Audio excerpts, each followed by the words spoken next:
Bismillahirrahmanirrahim. Assalamualaikum warahmatullahi wabarakatuh. Selamat datang di UPT SMP Negeri 4 Maritengai, Kecamatan Watang Sidendreng, Kabupaten Sidendreng Rapang. Sekolah ini merupakan sekolah penggerak angkatan pertama. Sejalan dengan itu, kami mengimplementasikan kurikulum merdeka di setiap mata pelajaran. Di video kali ini, saya akan berbagi praktik baik dengan pembelajaran berdiferensiasi dengan pendekatan Macapila. Mari ciptakan pembelajaran informatika yang asik, menyenangkan, dan bermakna. Assalamualaikum warahmatullahi wabarakatuh. Perkenalkan, nama saya Ibu Sri Wahyuni, guru informatika di UPT SMP Negeri 4 Maritengai, Kecamatan Watang Sidendreng, Kabupaten Sidendreng Rapang. Pembelajaran informatika merupakan mata pelajaran yang baru bagi kelas 7, sehingga saya dituntut untuk menyajikan pembelajaran informatika yang menyesuaikan kemampuan murid dan memberikan pembelajaran yang menyenangkan, seru, dan bermakna. Pada praktik baik ini, saya menggunakan metode STAR, situasi, tantangan, aksi, dan refleksi. Salah satu prinsip dari kurikulum merdeka adalah pembelajaran dirancang dengan mempertimbangkan tahap perkembangan dan tingkat pencapaian murid sesuai dengan kebutuhan belajar murid dan mencerminkan karakteristik dan perkembangan murid sehingga pembelajaran lebih menyenangkan. Pada awal semester, saya selaku guru informatika di kelas 7 di UPT SMP Negeri 4 Maritengai menghadapi kelas dengan keragaman kemampuan dan latar belakang pengetahuan yang cukup signifikan. Sebagian murid sudah mengetahui pengetahuan dasar tentang komputer, bahkan beberapa sudah menguasai dasar-dasar perangkat keras dan perangkat lunak, dan sebagian yang lain belum. Hal ini berdampak pada hasil belajar murid yang rendah. Pada awal pembelajaran, kami melakukan tes diagnostik non-kognitif di kelas 7C. Kami mendapatkan beberapa murid yang belum dapat membedakan perangkat keras dan perangkat lunak komputer. Kelas 7C berjumlah 22 orang. Didapatkan hasil belajar 70% belum mengetahui pengetahuan dasar tentang pengenalan perangkat keras dan perangkat lunak. Ada beberapa alasan mengapa praktik baik penting diterapkan. Yang pertama, dapat membantu kami dalam menyelesaikan rendahnya motivasi dan hasil belajar murid. Yang kedua, membuat saya selaku guru informatika untuk berpikir keras bagaimana merancang pembelajaran yang kreatif, inovatif, seru, dan bermakna di kelas. Yang ketiga, harapan saya praktik baik yang saya lakukan di kelas bisa menjadi referensi bagi guru lain dalam menerapkan pembelajaran diferensiasi di kelas, terutama pada implementasi kurikulum merdeka dan yang memiliki pengetahuan yang sama. Setelah melakukan asesmen diagnostik, saya melakukan refleksi diri.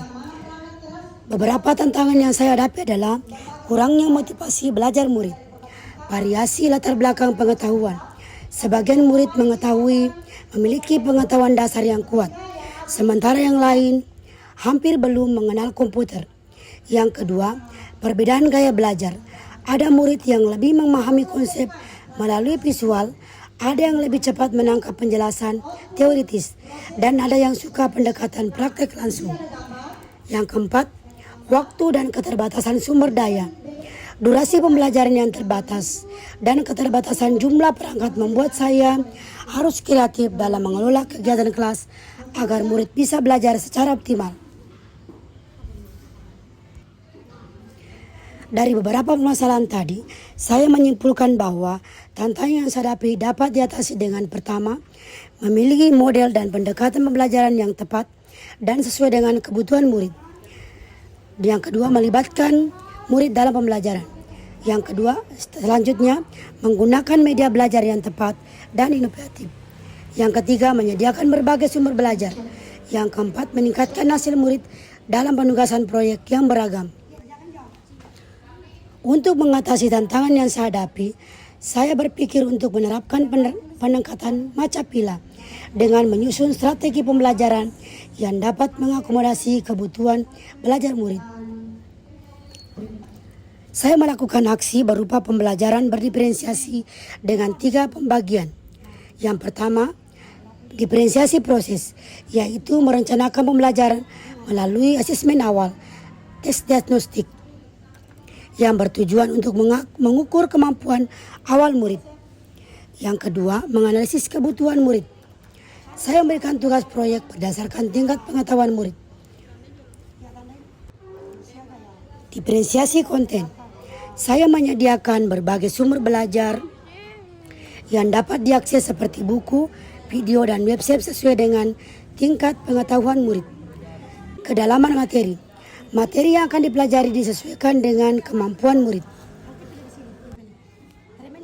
Diferensiasi produk. LKPD yang saya bagikan terbagi atas 2. Saya memberikan tugas murid menemukan perangkat keras komputer dengan menempelkan gambar sesuai dengan bagian komputer, yaitu input, output, dan proses. Diferensiasi produk. Saya membagi siswa ke dalam 4 kelompok yang heterogen berdasarkan minat belajarnya. Kemudian saya memberikan bimbingan sesuai dengan kebutuhan murid. Setelah mengerjakan LKPD, murid mempresentasikan hasil diskusi kelompok dan di akhir pembelajaran murid merefleksikan pembelajaran. Dan saya selaku guru mengevaluasi keberhasilan pembelajaran dengan melihat hasil produk murid, partisipasi murid, dan umpan balik murid. Setelah melakukan pembelajaran diferensiasi dengan pendekatan Macapila, saya mendapatkan refleksi bahwa Macapila memberikan dampak positif yang signifikan pada pembelajaran di kelas 7. Dengan pembelajaran berbasis proyek dan diferensiasi, murid dapat belajar sesuai dengan gaya dan minat mereka, sehingga memudahkan memahami materi informatika. Pendekatan dengan Macapila memberikan dampak bagi murid. Yang pertama, penugasan konsep yang lebih mendalam. Siswa tidak hanya memahami teori, tetapi juga aplikasi dari perangkat keras melalui praktek langsung. Yang kedua, peningkatan keterlibatan dan motivasi. Pendekatan proyek membuat murid lebih antusias dalam mengikuti pelajaran karena materi disajikan dalam bentuk yang menarik dan relevan. Kebebasan dalam memilih tugas akhir juga mendorong murid untuk lebih aktif sehingga pembelajaran menjadi lebih menyenangkan dan tidak membosankan. Dampak yang ketiga, pengembangan keterampilan di abad 21. Macapila turut mendukung pengembangan keterampilan seperti kreativitas, kerjasama, komunikasi, dan pemecahan masalah. Siswa belajar bekerja dalam kelompok, menyusun proyek, dan mempresentasikan hasil dengan beragam media. Keterampilan ini sangat berguna untuk masa depan. Pendekatan Macapila juga belajar mereka. Yang kedua, pengembangan profesionalisme. Guru melalui penerapan, diferensiasi, dan penilaian berbasis proyek. Saya dapat pemahaman lebih mendalam tentang pendekatan pembelajaran inovatif. Yang ketiga, kreativitas dalam mengolah kelas.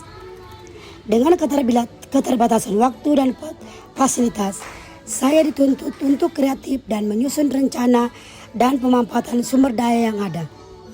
Pengalaman ini membuat saya dapat mengasah kemampuan dalam pengolahan kelas yang lebih efisien, meskipun memiliki kendala.